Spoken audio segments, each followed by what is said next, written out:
Siapa di antara kalian yang paling romantik?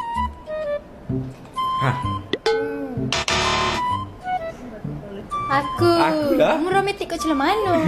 Sama lah. Siapa di antara kalian yang paling ada potensi untuk jatuh cinta? Mu. Aku mu. Kau kena ayat luar kamera. Sengih-sengih apa tengok aku. Oh ya. Bukan. Dia. Jika korang bercinta, siapa yang paling ada potensi untuk curang? Tak ada yang lain lah. Legal.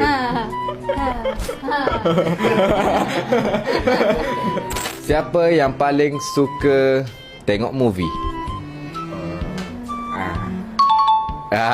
Ya. Siapa di antara kalian yang paling mudah terasa hati? Ngajong weh. Dia tak pun kasar, suka jatuh je lah ya Fira. Patut aku jatuh. Hati kita sensitif. Siapa di antara kalian yang mempunyai banyak ex? Kita ada ex. Ada lah.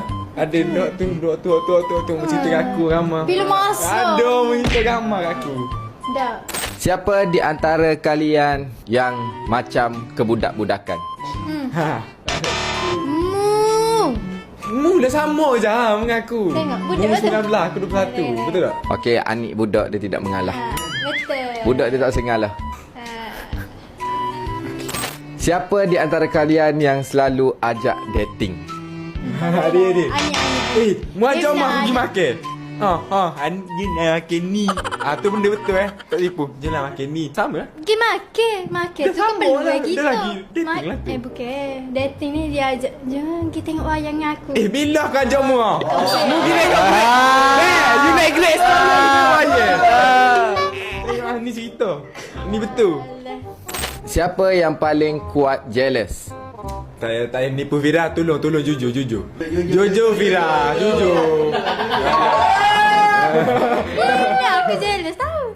Oh, tengok Omo Tino lalu. Omo Tu nak menghindar daripada tengok Tino sinar mata. Di antara kalian, siapa yang selalu jual mahal? Betul dah. Okey. Jual murah. Siapa di antara kalian yang mempunyai someone special di luar sana? Tolong Ai. jujur. Ai.